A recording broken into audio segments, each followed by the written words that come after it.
Hi, folks. This is Kurt Roney, your instructor.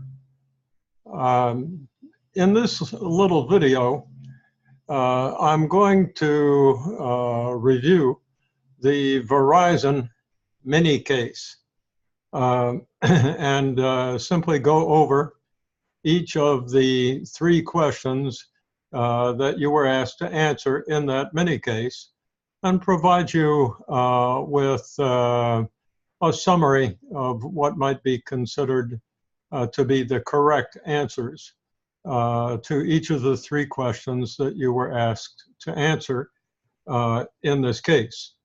Bearing in mind that perfection never is required, you don't have to get every one of the points that I'm going to cover in this review to have a grade of A. Nevertheless, I think some folks did very well in answering these questions. Other folks, I think, may have missed the mark, perhaps didn't understand the purpose of the questions. And so I want to make sure that we all have a firm grasp on the principles of Chapter 3 that were covered or reflected rather in this mini case. So with that, I think the best thing for me to do is just get going. It won't take very long to do this review, but after the review, I'm going to make a couple other comments about how to do mini cases, because I think that having looked at three of these now, I'm drawing some conclusions about some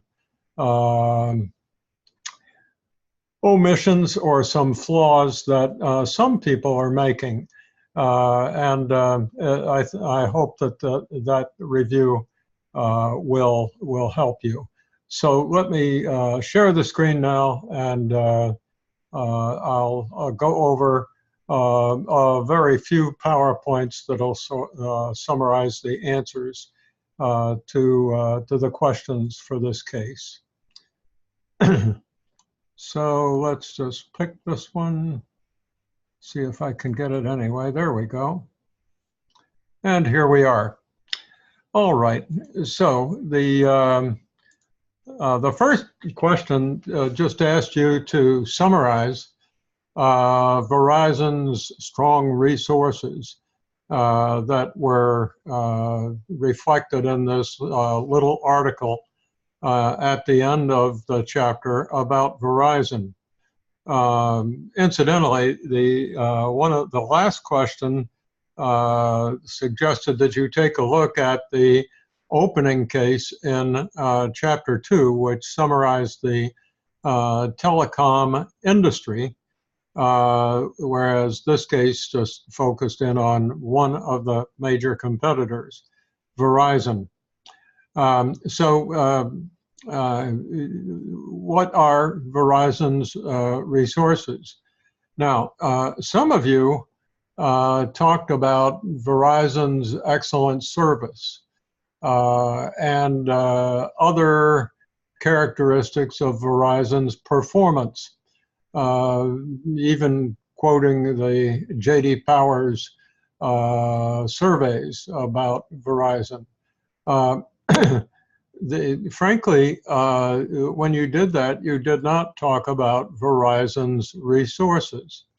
In Lecture 3, you should have learned, or rather in Lecture 2, that there basically are two kinds of resources: operands, which are the static kind of resource, and operants, which activate those operands.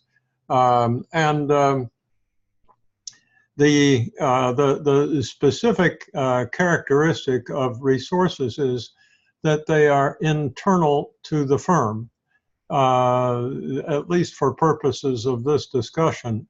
Now, some resources can be accessed by a firm, resources that are outside of the firm. For instance, highway systems and natural resources and so forth.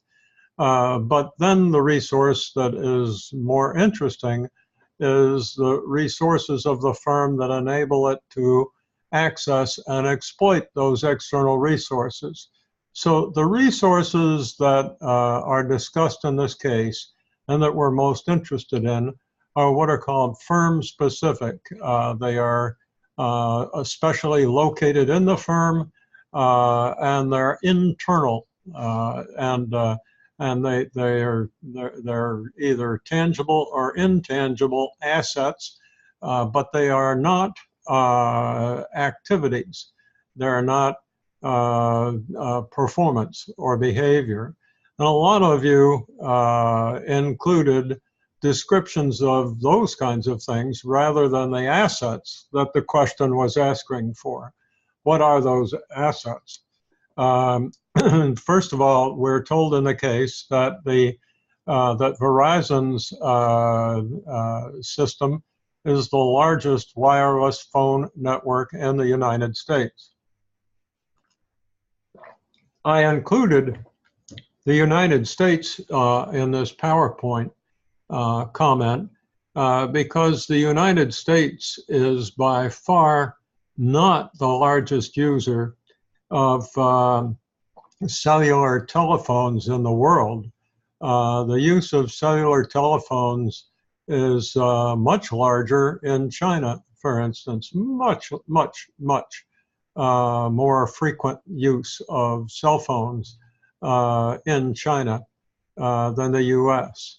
And the same is true of several other countries.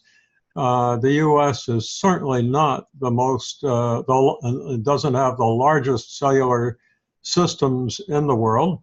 And we are not the most frequent user of cell phones. Hard to believe that may be when you see people walking around with their heads bent down looking at this thing in their hand all the time, but it's the truth. Nevertheless, Verizon system is really large. It's, when this case was written, it had 136 million subscribers and covered 95% of the area of the United States.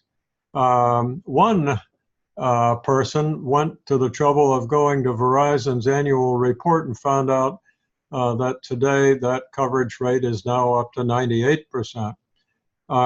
So it's pretty widespread. The system is also highly reliable. It's got a very low churn rate, that is the loss of customers to competitors, the lowest churn rate of all the major cell phone providers in the US, of about 1.3%. That's pretty low.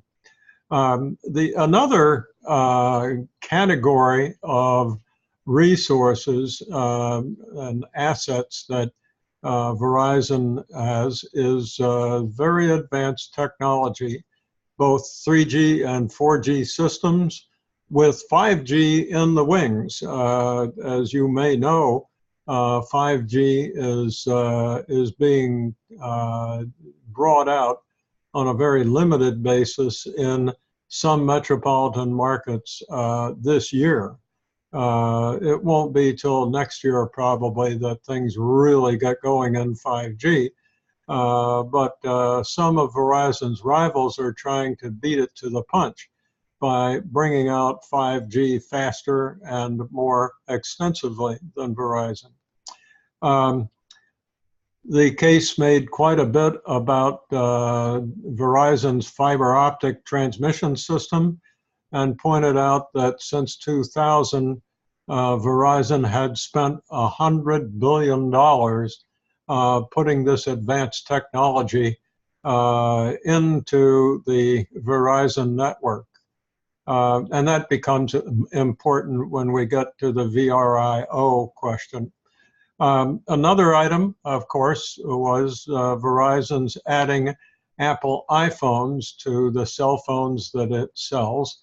Prior, it was only AT&T that offered Apple's iPhones, but this new product line that Verizon offered was responsive to customers' obvious needs because Apple's such a popular product line. And it became another, that product line itself was an asset. And finally, and most interesting in this case, to me anyway, is the customer care function.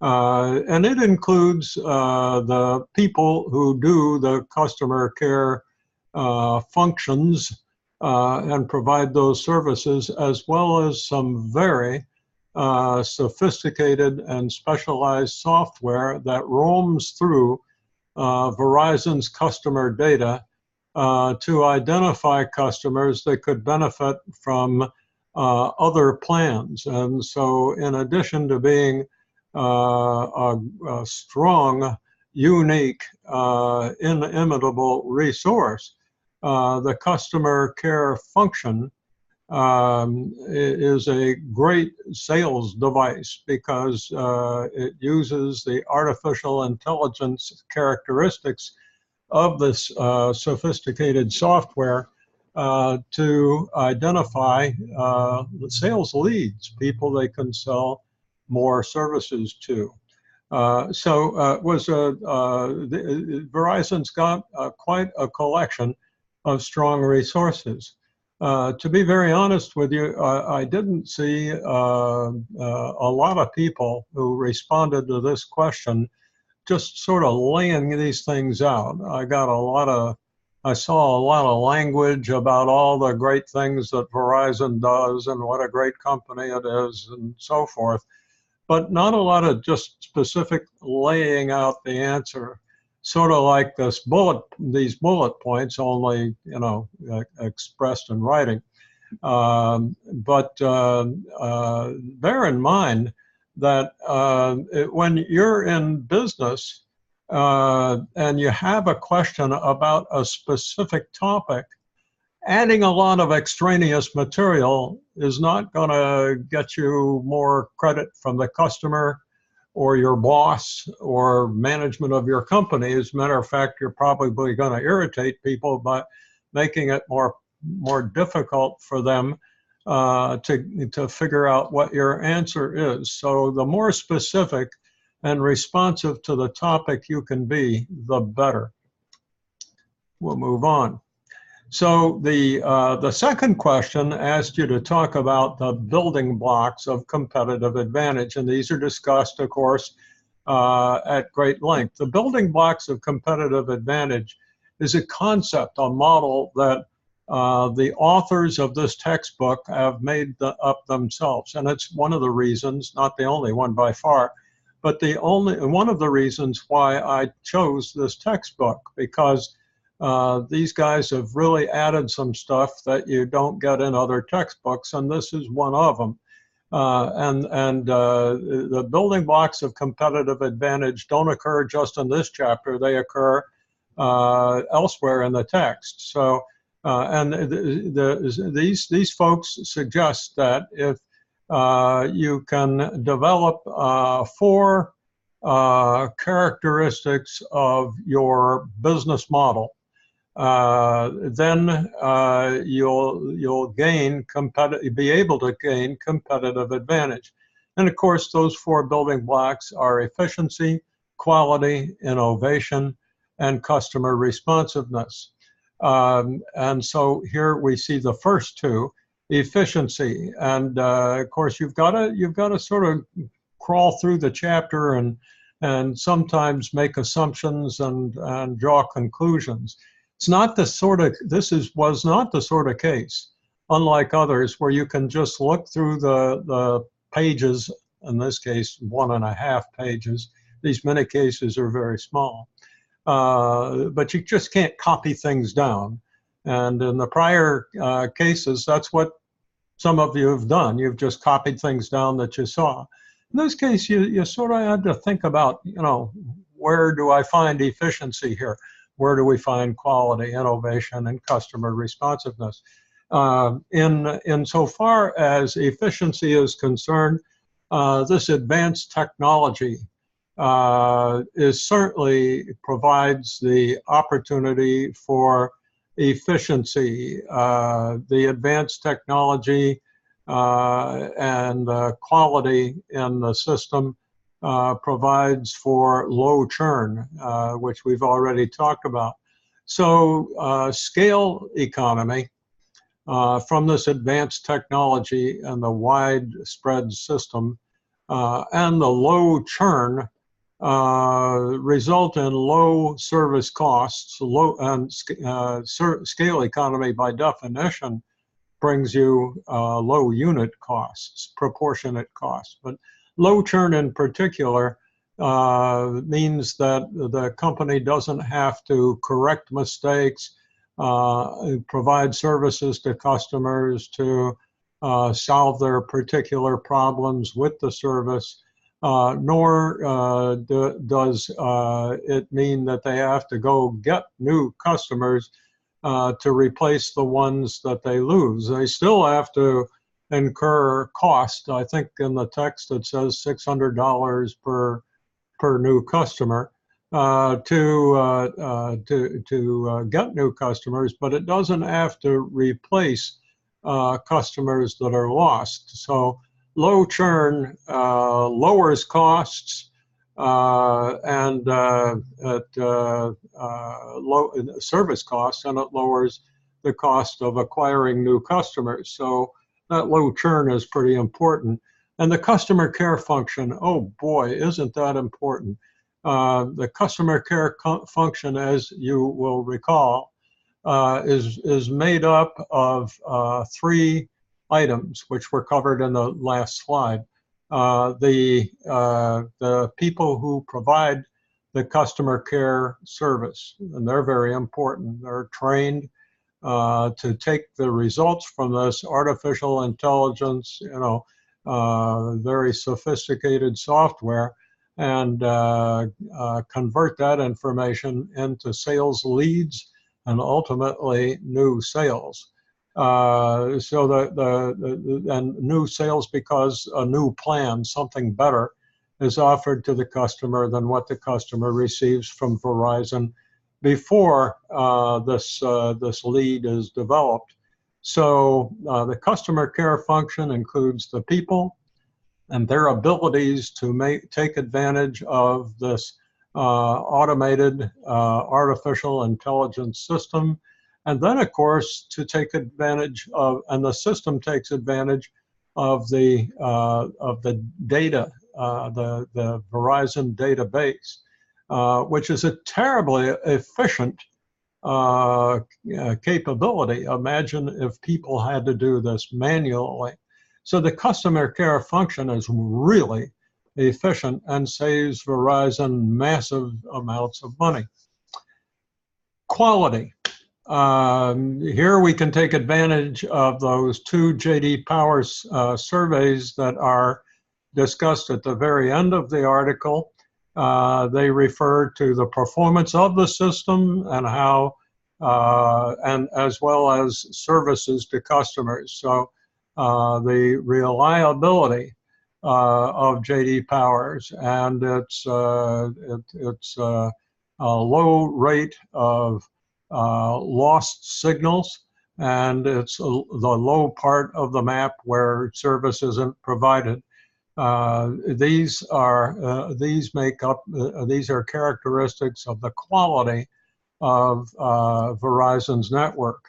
And quality, you should recall, here again, we're going back to the textbook to identify what the characteristics of quality are. Virtually one person who submitted an answer to this question referred to quality as excellence and reliability. One person went back to the textbook and picked up on that. But the quality, of course, is something that that Verizon prides itself in. It had this advertisement, with this guy in the glasses running around the map and saying, "Can you hear me now?" But the article explained that that advertisement reflected some 50 teams of quality assurance personnel who would travel, what was it, 100,000 miles a year per person, just to test the strength and the quality of the signal around the United States. So, can you hear me now? It was a cute advertising theme, but it also reflects the fact that Verizon really worked on making sure that its quality, that its signals could be reached and acquired with strength and comprehensiveness. You should have noticed that on page 98 of the textbook, figure 3.7 made this point pretty clearly. Here it is. Now, I'm sorry for the poor quality. I virtually scanned the page and then copied the scan into this PowerPoint slide. I hope you can read it, but one of the axes is quality as excellence, and the other is quality as reliability. And you can see that way down at the bottom is T-Mobile. Almost up to where Verizon is AT&T, but the leader, at least according to these authors when they wrote this article, was Verizon. This would have been a great thing for you to mention in your response. Virtually no one did. As I said, one person referred to quality as excellence and reliability. Okay, so the last two building blocks are innovation and customer responsiveness. Innovation was pretty hard to figure out here. Not a lot of it in this case. That advertising theme was certainly innovative. If you think about what is in this case, what's really innovative is the way that Verizon has put together a very large network full of all this high technology.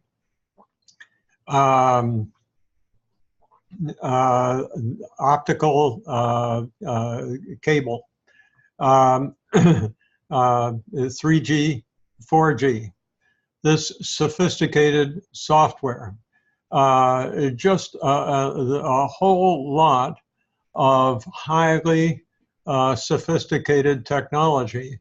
Now, it's not that this stuff is unusual, because it's not. It's that same kind of equipment is in all of these telecom companies. What's unusual is the way that Verizon has integrated these components into a system that works so well. It's the integration of these system components that is innovative. And again, back to the customer care function, how Verizon has exploited its customer data, which is unique to that company, and the specialized software to identify customers who can benefit from different plans.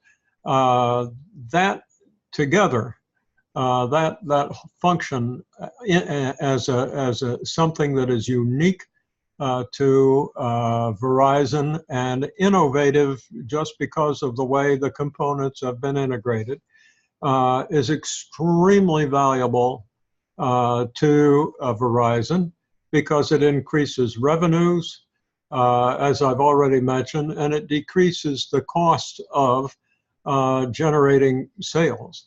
But the system itself, the function, the customer care function, providing customer service, that's not innovative, but the way Verizon has put the pieces together is innovative. This takes us to customer responsiveness.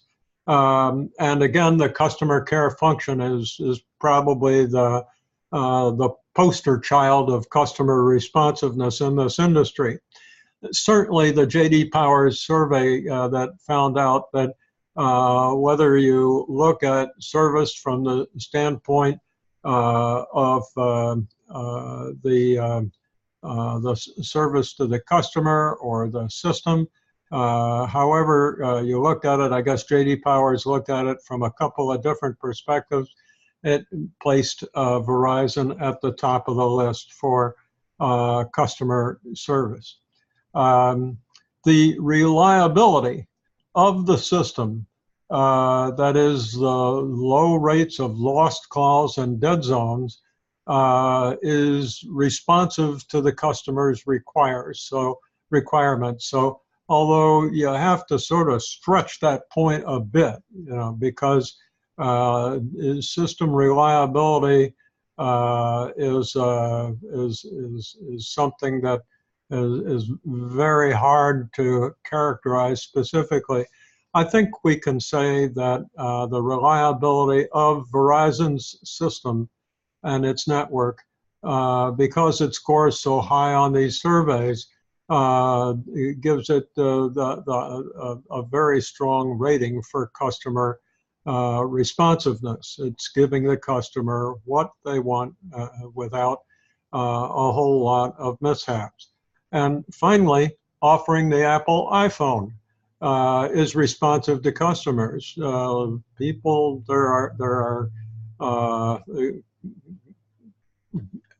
elements of the population that can't live without Apple products. You may be one of them. But if you're one of those Apple people who just won't settle for anything less than an Apple, then when Verizon put this product in their stores, they were responding to your preferences. Okay, this takes us to the third question. VRIO is a model, perhaps, crafted, created, and published by a guy named Jay Barney, who at the time was a professor of strategic management at Ohio State. He's moved on to Utah since.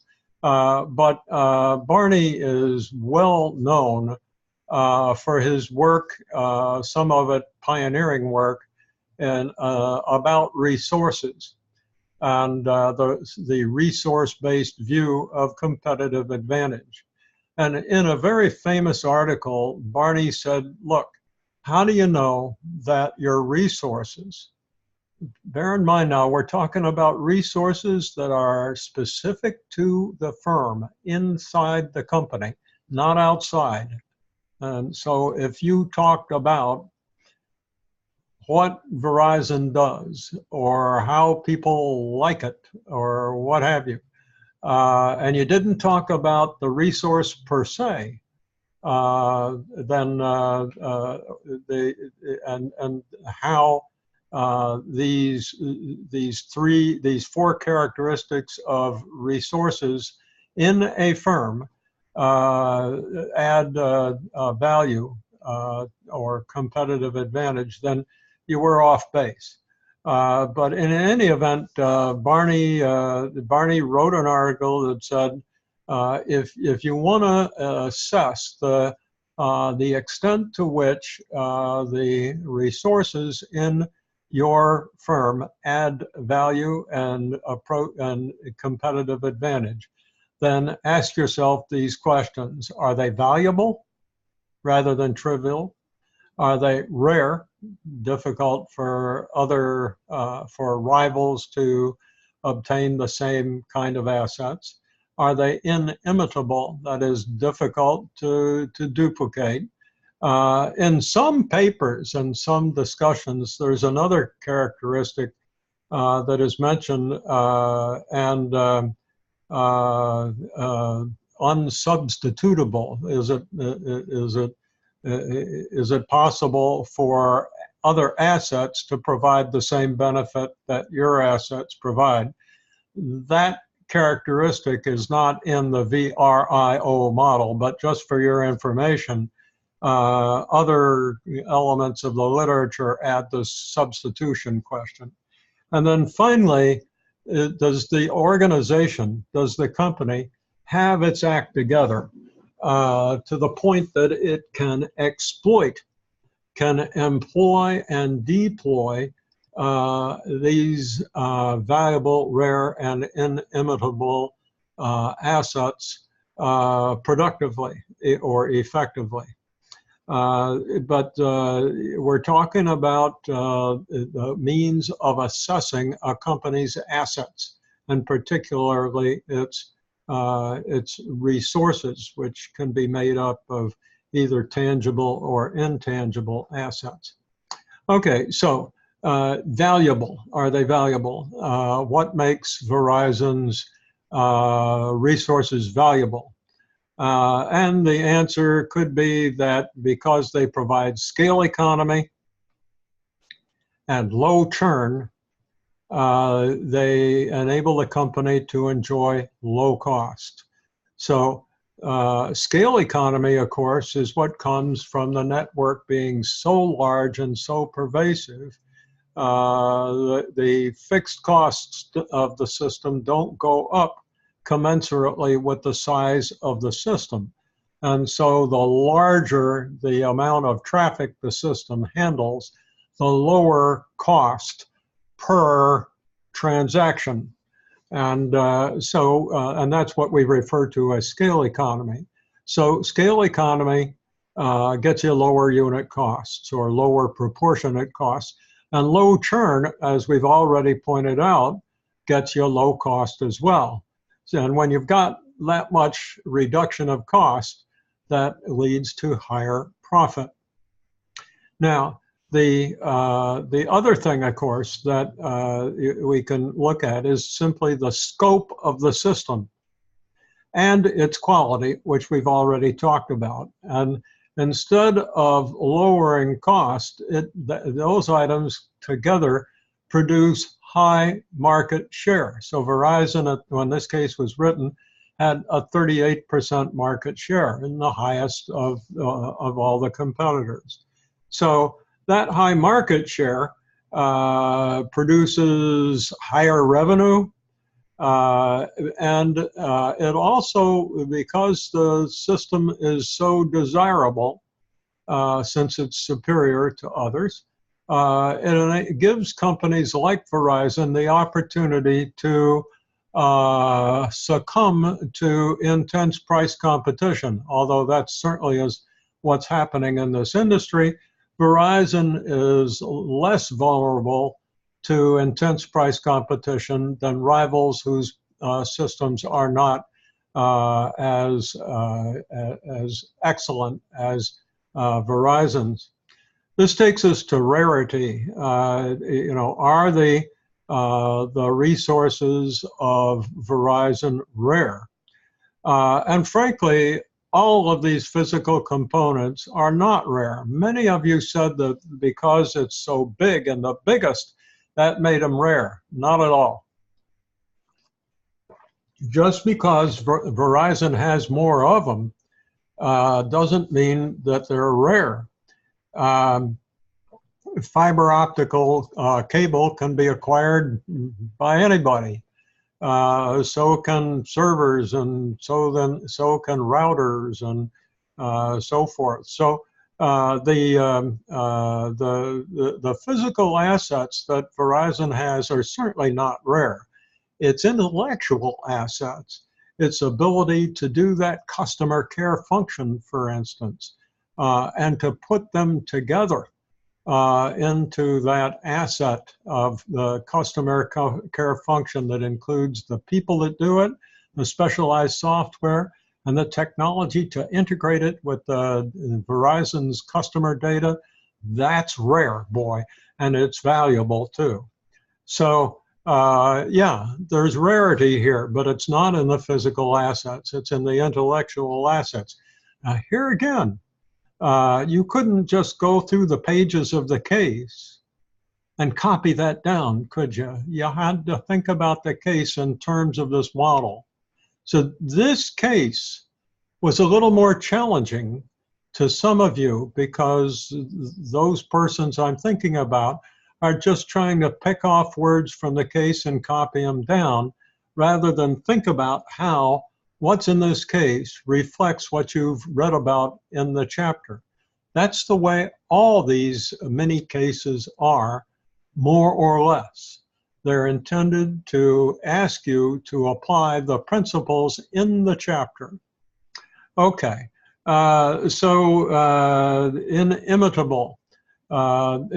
For inimitability to exist, there have to be barriers that make it difficult for rivals to imitate or duplicate these assets, these resources. And we're told right off the bat that Verizon has spent $100 billion between 2010 and 2017 when this book was published. So by this time, it's probably well over 100 billion. So that's a pretty large barrier for a lot of companies to come up with that much capital. So that certainly is a barrier.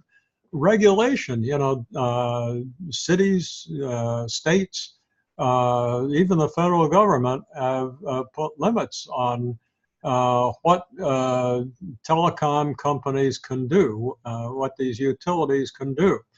And not only that, they offer auctions of additional frequencies that telecom companies can use, but they've pretty much been tapped out. So the book, the article points out that there are limited opportunities to expand bandwidth. And then again, the good old customer care function, the customer data, the people and the software make this thing a one-off item that cannot be duplicated. So it is that customer care function, without a question, is the most inimitable of Verizon's resources. And finally, then, organization. And here again, you had to think about it. You couldn't just copy something down from the article. You're graduate students. You're seeking an MBA. This is not undergraduate school. You've been there already. You're supposed to go back to that chapter and think about how it is that this company has been organized to accomplish what it has accomplished. Okay. And this is a tough one. I think the deployment of these field quality teams, again, can you hear me now? Okay, this is meant to reflect or represent these teams going around the country, testing to see whether the signal is strong and reliable. And so that takes some organization. But I think at a more general level, the integration of all those elements in the customer care function is another indication of excellent organization. Now, to be honest with you, I left a bullet off here, and I'm going to put it in the PowerPoint slides before I post them on Moodle. But the integration of all the complex components, oh no, I do have it there. This is the, I didn't put the integration of customer care, but what I do have is the one I thought I forgot. And that is the integration of all the elements in the network. I mean, it's a great big network, and it's got lots of different kinds of pieces, as we mentioned earlier. 3G, 4G, fiber optic cable, the sophistication of its software. It's a very complex network full of complex systems. Integrating all of that so that it functions so well can be called organization. And I think that that's where Verizon has demonstrated great organization. Okay, so Now I'd just like to take a moment and talk about what and share with you my impressions of what I've seen in your papers so far. Amazing, amazingly, I'm still getting, I got in this past week's papers answers to question 4. However, I didn't ask for answers to question 4. How do you know that? Because in each week's Moodle shell, each week's page, there's a little Word file, and its name is Reading Assignment. You're supposed to open it up, and there you will find the assignments, what you're supposed to do this week. And it includes read the chapter, take the quiz, and then it tells you about the mini case and what questions are to be answered. Now, you better be careful, because I think pretty soon here you're asked to answer questions about a case in the back of the book rather than in the back of the chapter. So if those of you who, maybe there are people who aren't going to look at this video, and they may, and let's pretend that they're the ones that are not reading the reading assignments page. They're going to, in that particular week, they're going to go to the closing case and answer the questions about it. And of course, it'll be the wrong case. Now, if you were me, what kind of credit would you give to a case to a paper that answers questions about the wrong case? Okay, what credit would you give to people who don't read the reading assignments, get the directions, and then answer only the questions that are requested rather than those questions and others? The point that I'm trying to make, as you can see on this PowerPoint slide, is that these folks are not following directions. Now, that's bad enough here in graduate school. But if you're seeking an MBA, you should be doing it because you're trying to enhance your management career. And if that's your objective and you're not following directions, think about just what that foretells about your management career. You're one of those people who doesn't follow directions and maybe doesn't listen to them, and then perhaps even does more than requested. You may think that that's superior performance, but your boss is busy. He or she doesn't want all that extra stuff, right? And whether it's extraneous material that's put into your paper or your work product at the company where you work, or if it's just superfluous additional work that isn't requested, that doesn't augur well for your assessment as a manager, and probably your superiors don't appreciate it. So please give this some thought. Just answer the question. Don't put extra stuff in that isn't necessary. Now, I guess that gets me to the second point. I'm getting a lot of information that isn't necessary. You know, the question asks something specific. Now, some of you go off and do extra research, and that's commendable. That's commendable. I don't want to, come down too hard on that. On the other hand, the purpose of these mini cases is not to do additional research, but to have you go back to the chapter and find the principles in that chapter that apply to these questions and this mini case, okay? So what must you do? You got to go back and review the chapter's principles in the context of these questions. So please try to do that more and save yourself the trouble of either answering additional unnecessary questions, which takes lots of your time, and you get nothing for it. You're taking the time to do all that. Sometimes I read your answers just out of interest, but I don't include your answers in grading or scoring your paper. Another thing that a lot of you are doing, not a lot, but some, is you're putting reference citations in your text and at the end of the paper, and the citation is a reference to this textbook where the mini case is.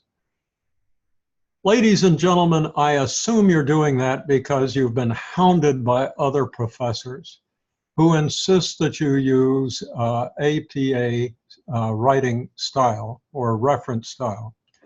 APA style is necessary when academics, like myself, write papers or books. So I've published 2 books, I'm working on a 3rd one now, and I've published a few academic papers.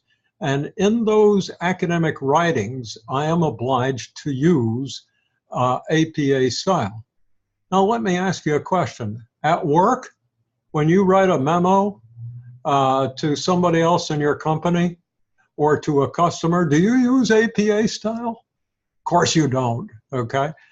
We don't need APA style in most of our business courses, but some professors just think that that makes them more sophisticated or something. But it's time wasted on your part. You're trying to prove to me that you saw it in the article. Please believe me, I have read this paper, this article, and if it's in the article, I know it. If you put something in your paper that isn't in the article, I'll know that too. Now then, if you want to cite it, you're more than welcome to do so. And there are times that extra information and reference citations can be interesting, but they're not necessary to get a superior grade for your mini case work. Now, I mentioned earlier that one person who has done a lot of research on these cases, very impressive, found out by looking at Verizon's annual report that its coverage is now 98% rather than 95%. And he provided a lot of other interesting information too. But what did I look for to grade the paper? I looked for specific responses to the specific topic of the question, and that's it. So I hope this person enjoyed his work. I certainly enjoyed reading it, but all that work wasn't necessary. So give that some thought. I think it'll make your work on these assignments easier. It could even make it a little easier for me to read your assignments, but I'm glad to read your assignment, whatever it is. Make sure that when you do this work, it is specifically responsive to the question, okay? And comprehensive. Sometimes I get papers that are very short and just don't cover enough for me to give it full credit. And so, you know, if you're one of those people, as you look at this video, because you've seen the difference between that outline that I've just showed you of the correct answers and the paper you sent me, you've got to hit not every one, but most of the points in order to get a substantial grade on these papers. What I look for is evidence that you've gone back to the chapter and identified relevant information that corresponds to the question. Okay, I think I've beat that poor horse to death, but my purpose in making these remarks is to potentially save you some trouble, and also to help you get better grades, which we all want to do. So with that, let's see if I can just stop sharing here for a moment. We're now at the end of the 4th week, and that means we're more than halfway through the course and coming down the home stretch now. So I wish you all success in the remainder of the course, and particularly on test number 1, which is due to be turned in at midnight on Sunday. So this has been a very busy weekend for some of you. Last time I looked, 7 people had already turned in test number 1. So for those of you who've done that, congratulations, you know how to get your work done. And with that, I'm going to try to end this recording. Goodbye.